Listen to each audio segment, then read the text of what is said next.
Assalomu alaykum, hurmatli foydalanuvchilar.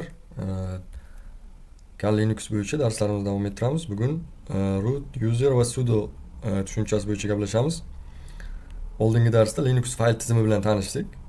Bugun demak userdan boshlaymiz.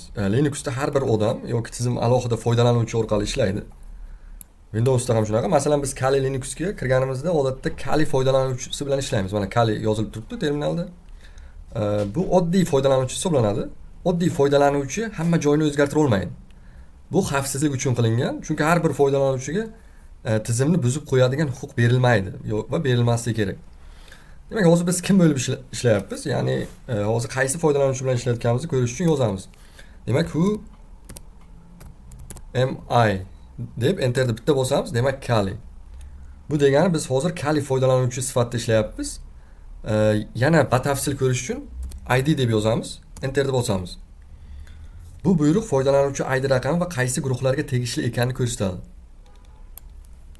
Endi root tushunchasini ko'ramiz.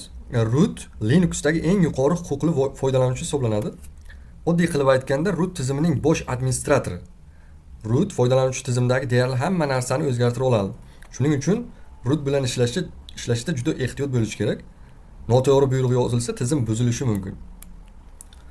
Endi sudo nima?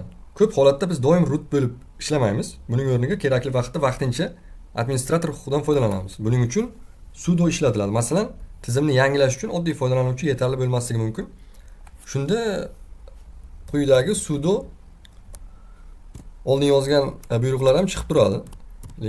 Hozir ishlayotganlar menimcha endi tushunyapti. Apt update bosamiz. Bu degani shu buyruqni administrator huquqi bilan bajar degani. Parol so'rashi mumkin. Parol yozilganda ekranda ko'rinmaydi. Bu normal holat, tushunarli? Mana enterni bitta bosaman.